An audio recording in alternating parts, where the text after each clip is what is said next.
Wagner Radio Friends on Friday, the 6th day of March, 2015. We have two interesting guests today. Let's start, first of all, with Heather Carver, MU Theater.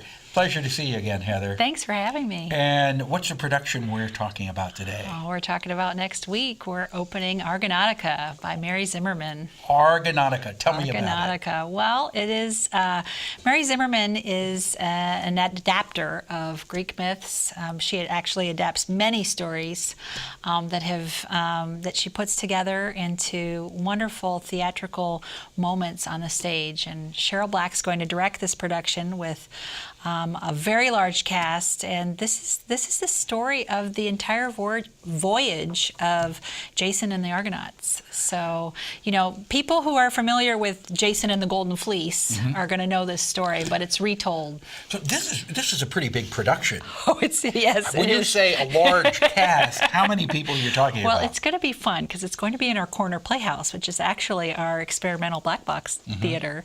But we have 20 people playing various roles because there are all kinds. You know, when you re-envision these Greek myths, you have all these gods and goddesses and people, and you're in this mythic time, so it's exciting. You always have people appearing, and are they who they appear to be? And Jason is sent out, right? So, just a quick plot. The king his uncle does not really want Jason to become king, and so he sends him, like they all do, send him somewhere far away, and maybe he won't come back, right? So he's like, and get the Golden Fleece, right, which is far away on Colchis, right? And so he sends him far away, thinking he's never going to do that.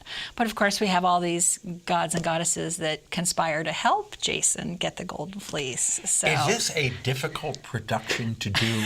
When you've got so many people in it, and the costumes too. Oh yes, and it's beautiful. It's Mary Zimmerman as an adapter. Most people would probably be familiar.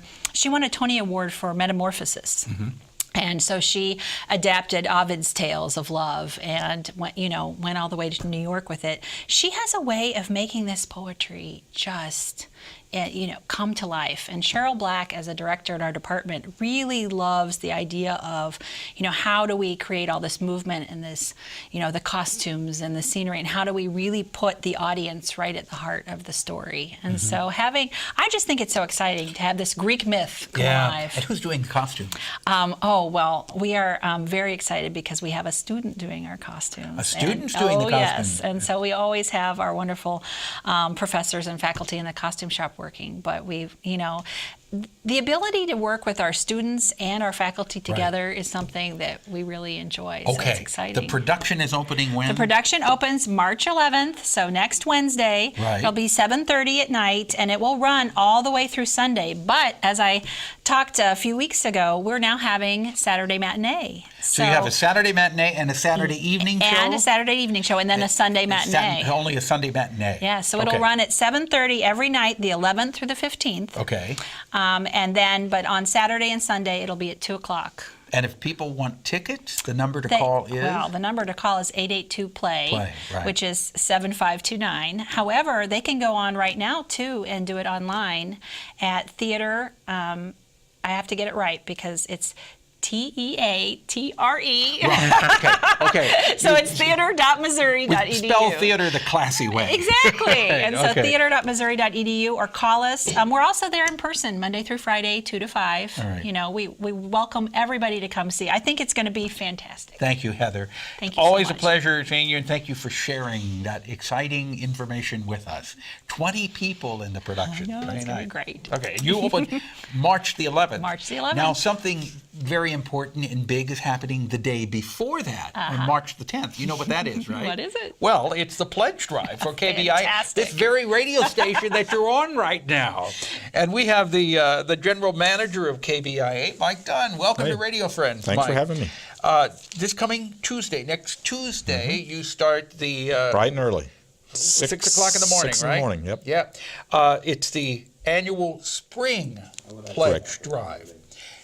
Tell us why these drives are so important, Mike. Well, so much of our budget comes out of those drives. I mean, right now, almost half of the KBIA budget is made up of individual donations.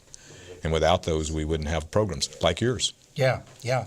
People in this community appreciate KBIA. I think so. And when you appreciate something, you want to help support it because you come to depend on the fact that you can get up in the morning and you can turn KBIA on and you're going to get unbiased information. Mm-hmm.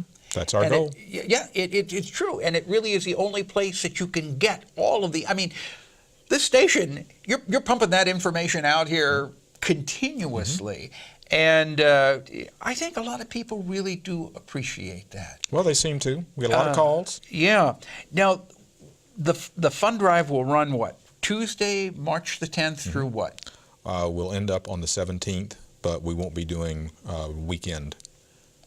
You're not going to do the weekend pledge. So there's a 4-day and then a 2-day break, and then we'll finish up in the next 2 days. Now, you made a change, what was this, about a year and a half ago, where you used to do much longer pledge drives. We were doing, why when I first came here, we did 12-day drives, and then we shortened it to 10, and now we're trying to do it in 6.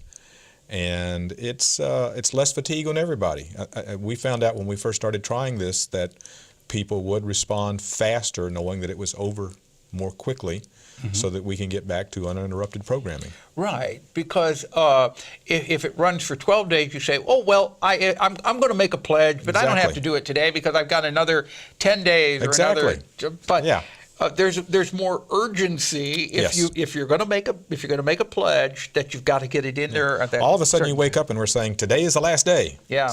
Well, you know what? I find myself listening intently to your pledge drive, especially as you get towards the end, because it reminds me of the old telethon that I used to do, the Jerry Lewis Labor Day telethon. Right. There's something exciting about the pledge drive, and you know that it's important, and you know that it's going for a good cause. Yeah. Well, you must think so because you're coming in on a Wednesday. I am. That's right. I'll be there Wednesday, March the 11th from 8 to 9. Yep. 8 to 9. Okay, so if you care about KBIA, and obviously you do because you're listening, you want to try to make it a point to pick up that phone and call. In fact, you can call right now. What should they call? 882-9136. 882-9136. Or you can go online anytime. Yeah. Well, why don't you go ahead and make a pledge right now? 882-9136. Get a good start. Okay. Mike Dunn, thank you so much for coming by. Thanks. It's a pleasure. Appreciate it. And thank you for airing Radio Friends. I appreciate that. Our pleasure. Monday, Judith McKinney and Salvation Army fundraiser, which is coming up next weekend. Bye.